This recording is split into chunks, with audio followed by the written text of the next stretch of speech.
Hello दोस्तों, स्वागत है आपका एक बार फिर आपके अपने चैनल हेलो टीचर में। आज की वीडियो में हम देखेंगे machinist trade, tool and die maker trade, turner trade और आईटीआई की जितने भी मैकेनिकल ट्रेड है उनके लिए एमसीक्यू क्वेश्चन की सीरीज़ है। और इसमें जो ख़ास बात यह है कि इसमें से जितने भी क्वेश्चन लिए जा रहे हैं ये सभी क्वेश्चन आपको किसी ना किसी एग्ज़ाम में देखने को मिल जाएंगे। तो ख़ास करके जो वीडियो है ये वीडियो बहुत ही मोस्ट इम्पोर्टेंट रहने वाला है एग्ज़ाम के लिए। तो इसमें से जो पहला क्वेश्चन है कि which angle of the cutting tool control the action of chips formation. Cutting tool का कौन चिप्स के बनने की क्रिया को नियंत्रित करता है। इसमें ऑप्शन नंबर ए में दिया है रेक कोन, ऑप्शन नंबर बी में दिया है क्लियरेंस कोन, ऑप्शन नंबर सी में दिया है पॉइंट कोन या ऑप्शन नंबर डी में दिया है इनमें से कोई नहीं। तो कटिंग टूल का जो एंगल होता है जो चिप्स के बनने की क्रिया को नियंत्रित करता है उस एंगल को रेक कोन कहा जाता है। मतलब इसका जो करेक्ट आंसर हो जाएगा ऑप्शन नंबर ए हो जाएगा, रेक कोन। ठीक है। इसके बाद अगला क्वेश्चन है क्वेश्चन नंबर 2 है। क्वेश्चन नंबर 2 में देखा गया है कि which type of thread are generally use in screw jack. तो जो स्क्रू जैक होता है उसमें आमतौर पर कौन से जो थ्रेड होते हैं वो यूज किए जाते हैं कि कौन से प्रकार के थ्रेड कटे होते हैं स्क्रू जैक के ऊपर। ठीक है। तो इसमें ऑप्शन नंबर ए में दिया है स्क्वायर थ्रेड, बी में दिया है V thread, option number C में दिया है trapezoidal thread and option number D में दिया है इनमें से कोई नहीं, नन ऑफ दिस। ठीक है। तो क्वेश्चन नंबर 2 का जो करेक्ट आंसर हो जाएगा ऑप्शन नंबर ए हो जाएगा, मतलब स्क्वायर थ्रेड। और स्क्वायर थ्रेड का जो एंगल होता है वो 90 डिग्री का होता है। ठीक है। स्क्वायर थ्रेड इसका करेक्ट आंसर हो जाएगा। इसके बाद क्वेश्चन नंबर 3 रहेगा। क्वेश्चन नंबर 3 में दिया गया है कि निम्नलिखित में से कौन स्नेहक का एक गुण होता है। Which of the following is a property of a lubricant. तो लुब्रिकेंट की जो प्रॉपर्टी होती है उसमें से कौन सी प्रॉपर्टी करेक्ट है दिए गए ऑप्शन में से आपको बताना है। तो इसमें जो पहले क्रमांक का जो ऑप्शन दिया है ऑप्शन नंबर इसमें दिया है फ्लैश पॉइंट, मतलब प्रज्वल बिंदु। ऑप्शन नंबर बी में दिया है फायर पॉइंट, मतलब अग्नि बिंदु। ऑप्शन नंबर सी में दिया है पुअर पॉइंट मतलब बहाव बिंदु एंड ऑप्शन नंबर डी में दिया ऑल ऑफ दिस, मतलब ये सभी। तो लुब्रिकेंट की जो प्रॉपर्टी होती है उसमें से जो प्रॉपर्टी होती है जो ऑप्शन नंबर ए में दिया है flash point, option number B में दिया है फायर पॉइंट और ऑप्शन नंबर सी में दिया है पुअर पॉइंट। तो ये तीनों प्रॉपर्टी इसकी बराबर है, मतलब ए बी और सी ये ऑप्शन करेक्ट है। तो इसका जो करेक्ट आंसर हो जाएगा ऑप्शन नंबर डी हो जाएगा, मतलब ये सभी प्रॉपर्टी जो होती है लुब्रिकेंट में होती है। इसके बाद क्वेश्चन नंबर 4 है which of the following milling is known as conventional milling. निम्नलिखित में से किस मिलिंग को पारंपरिक मिलिंग के रूप से भी जाना जाता है। तो इसमें जो ऑप्शन दिया गया है कि ऑप्शन नंबर ए में दिया गया है up milling, option number B में दिया है down milling, option number C में दिया गया है अप मिलिंग और डाउन मिलिंग दोनों को, और ऑप्शन नंबर डी में दिया है इनमें से कोई नहीं। तो निम्नलिखित में से जो अपन कन्वेंशनल मिलिंग के नाम से जिस मिलिंग प्रक्रिया को जानते हैं उस मिलिंग प्रक्रिया को ऑप्शन नंबर ए इसका करेक्ट हो जाएगा, मतलब अप मिलिंग को। ठीक है। अप मिलिंग को जो है अपन कन्वेंशनल मिलिंग से नाम से जानते हैं। इसके बाद का जो क्वेश्चन रहेगा क्वेश्चन नंबर 5 रहेगा। क्वेश्चन नंबर 5 में पूछा गया कि if diameter of pitch circle of a gear is a D and D number of a teeth is T, what will be the formula for gear module. यदि एक gear के pitch चक्र का व्यास small D है और दांतों की संख्या स्मॉल टी है तो गियर मॉड्यूल के लिए सूत्र क्या होगा।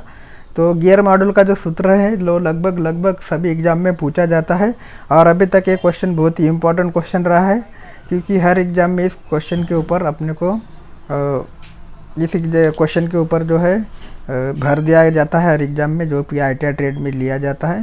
तो आईएमपी क्वेश्चन है कि गियर मॉड्यूल के लिए सूत्र को ज्ञात करना है। तो गियर मॉड्यूल के लिए जो सूत्र होगा इसमें जो ऑप्शन नंबर ए में दिया गया कि 2D/T, ऑप्शन नंबर बी में दिया D/T, ऑप्शन नंबर सी में दिया गया D/2D and option number D में दिया गया D/3D। तो इसलिए क्वेश्चन नंबर 5 का जो करेक्ट आंसर हो जाएगा वो ऑप्शन नंबर बी हो जाएगा, मतलब D/T। ठीक है। तो इसका करेक्ट आंसर हो जाएगा। इसके बाद जो क्वेश्चन है क्वेश्चन नंबर 6 है।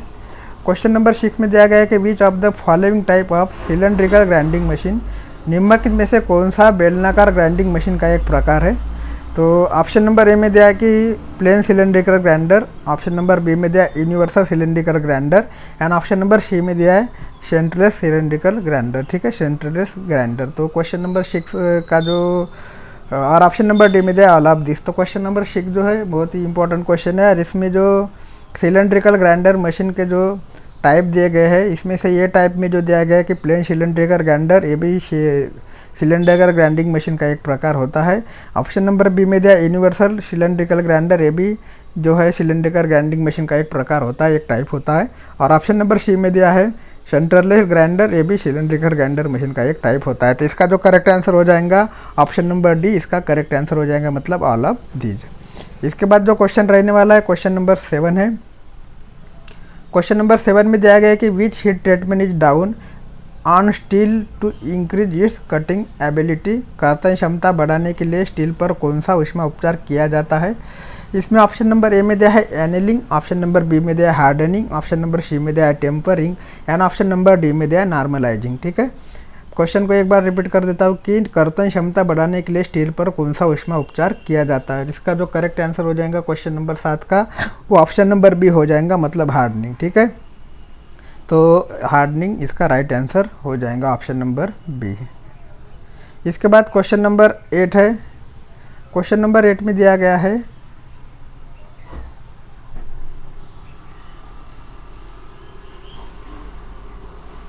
क्वेश्चन नंबर 8 में दिया गया है in normalizing cooling is done in which of the following medium, normalizing में शीतलन निम्न में से किस माध्यम से किया जाता है। ऑप्शन नंबर ए में दिया है ऑयल, ऑप्शन नंबर बी में दिया है वाटर, ऑप्शन नंबर सी में दिया है एयर, और ऑप्शन नंबर डी में दिया है ब्राइन। तो क्वेश्चन नंबर 8 जो है इसका जो करेक्ट आंसर हो जाएगा क्वेश्चन नंबर 8 का, वो ऑप्शन नंबर सी हो जाएगा, मतलब एयर, एयर माने हवा, वायु में। ठीक है, तो नॉर्मलाइजिंग जो की जाती है प्रक्रिया नॉर्मलाइजिंग की, उसमें जो ठंडा करने की जो प्रक्रिया होती है, कूलिंग करने की जो प्रक्रिया होती है, वो एयर में की जाती है। तो इसका correct answer option number C हो जाएगा। इसके बाद जो क्वेश्चन है क्वेश्चन नंबर 9 है। क्वेश्चन नंबर 9 में दिया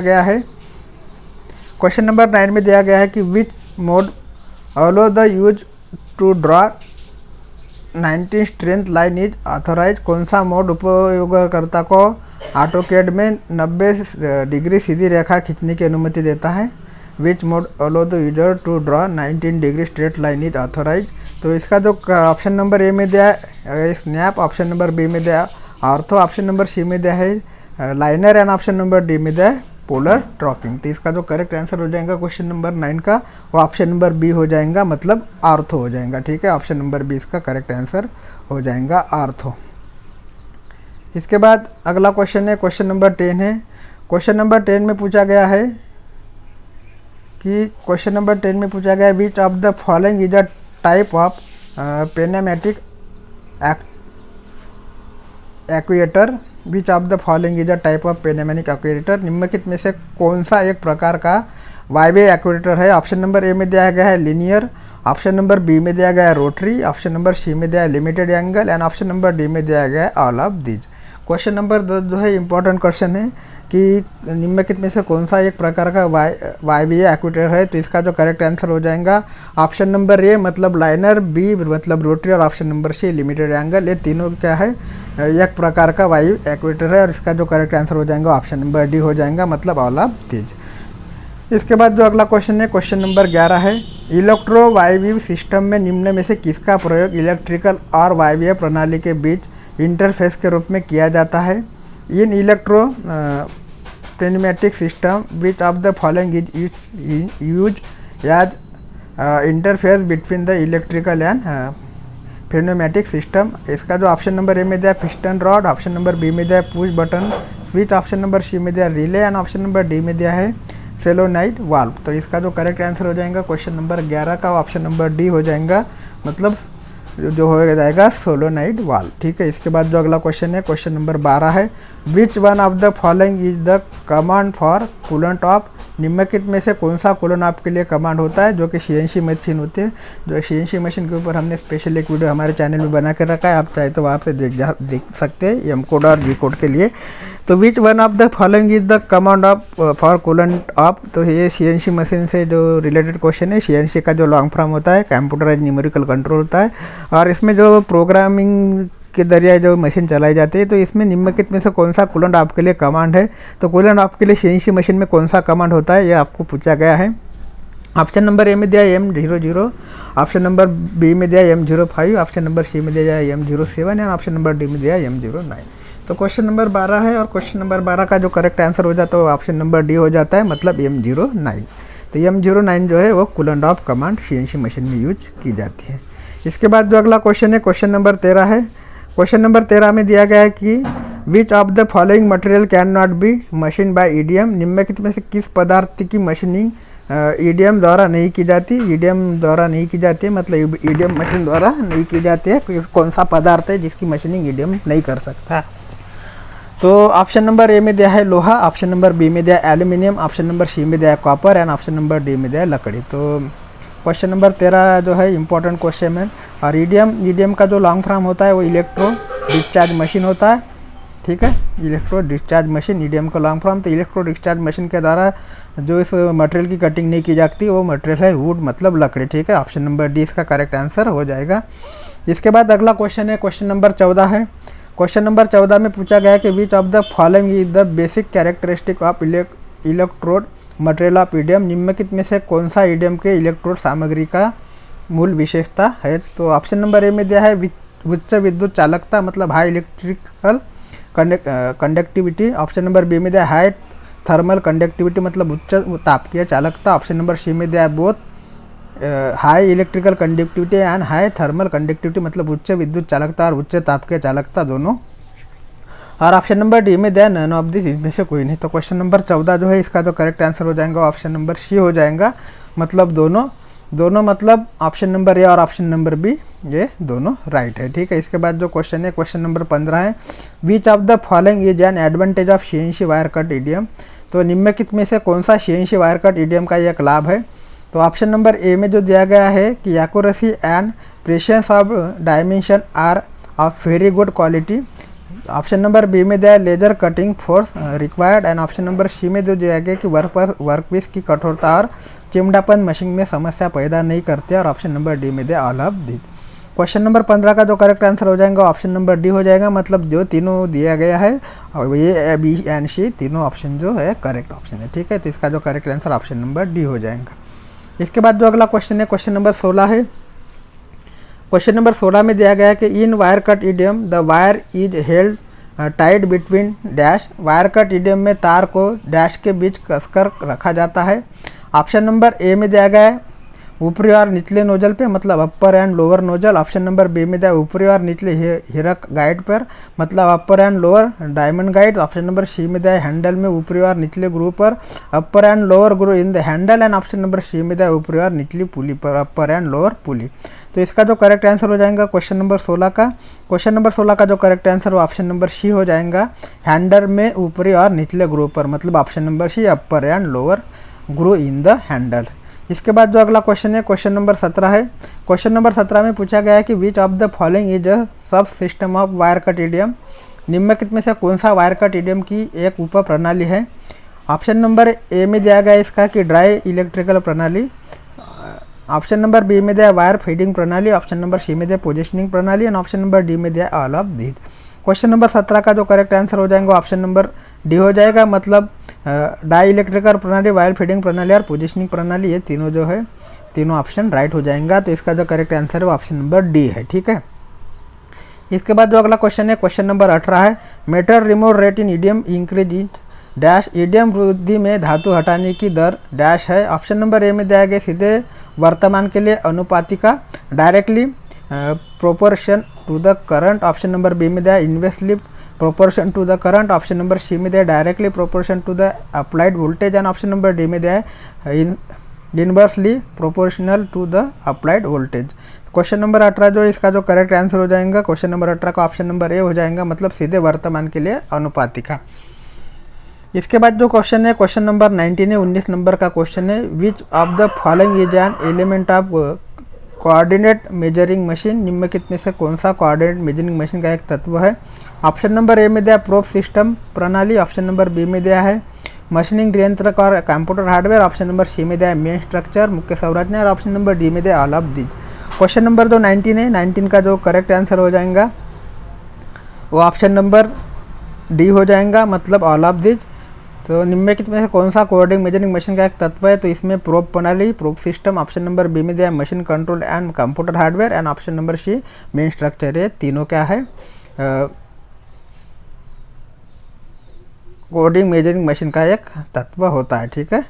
तो ऑप्शन नंबर डी इसका करेक्ट आंसर हो जाएगा। इसके बाद जो क्वेश्चन है क्वेश्चन नंबर 20 है, ये dash is the data collecting unit a coordinate measuring machine. Coordinate measuring machine में डेटा इकट्ठा करने वाली इकाई क्या होती है, तो ऑप्शन नंबर ए में दिया है स्ट्रोक, ऑप्शन नंबर बी में दिया है प्रोब, ऑप्शन नंबर सी में दिया है कैमरिंग, ऑप्शन नंबर डी में दिया है मुख्य संरचना। तो क्वेश्चन नंबर 20 है और 20 का जो करेक्ट आंसर हो जाएगा वो ऑप्शन नंबर बी हो जाएगा, मतलब प्रोब। इसके बाद जो अगला क्वेश्चन है क्वेश्चन नंबर 21 है, आप optical component are based on the principle of dash. Optical component dash के सिद्धांत पर आधारित होता है। ऑप्शन नंबर ए में दिया प्रतिबिंब के प्रक्षेपण, ऑप्शन नंबर बी में दिया प्रकाश के विकिरण, ऑप्शन नंबर सी में sound echo and option number D में दिया सुपरसोनिक। तो क्वेश्चन नंबर 21 जो है इसको एक बार फिर रिपीट कर देते हैं कि ऑप्टिकल कंपोनेंट डैश के सिद्धांत पर आधारित होता है। इसमें जो ऑप्शन नंबर ए में दिया है projection of image, option number B में दिया radiation of light, option number C में दिया sound echo and option number D में दिया सुपरसोनिक। तो इसका जो करेक्ट आंसर हो जाएगा क्वेश्चन नंबर 21 का हो जाएगा option number A projection of image, ठीक है। ऑप्शन नंबर ए इसका करेक्ट आंसर हो जाएगा। इसके बाद जो अगला क्वेश्चन है क्वेश्चन नंबर 22 है। क्वेश्चन नंबर 22 में लिखा गया है कि नीचे दिए गए कथनों पर विचार करें। तो ये क्वेश्चन नंबर 21 जो है क्वेश्चन नंबर 21 कुछ